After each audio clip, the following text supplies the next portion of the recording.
de maneira para corretamente, mais voz, mais força, então agora nós estamos bem.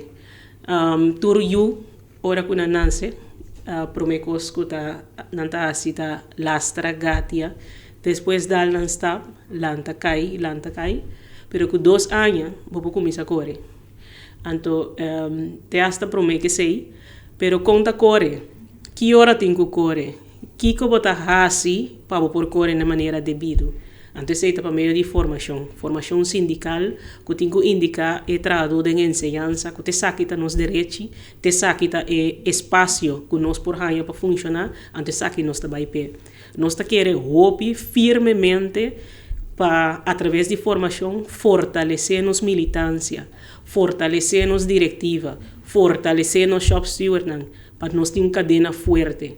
Para uma cadena tá mais forte que escakel de mais suac. Ora boranque, tá escakel suac eta quebra.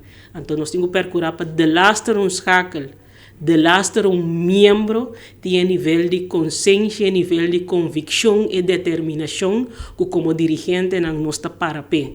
Antes sei para meio de formação sindical.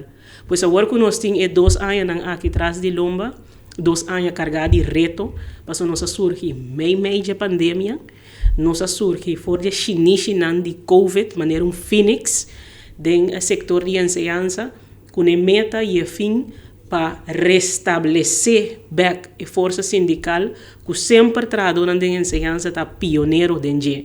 Ora nos papel de luta social, luta sindical na toda parte do mundo, muito em especial de nossa região, está maestro não está delante. Corso não estava tão exceção.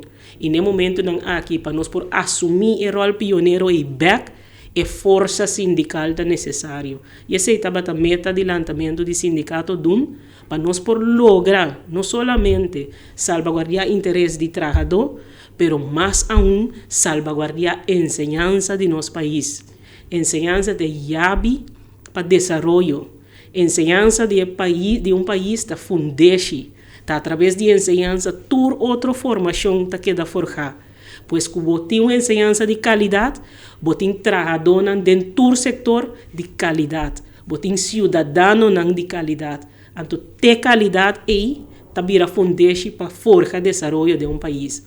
Pensei nós queremos, mais que qualquer outro setor laboral, sindicalismo de ensinança tem um rol hopi fundamental e não por permitir isso mesmo para debilitar.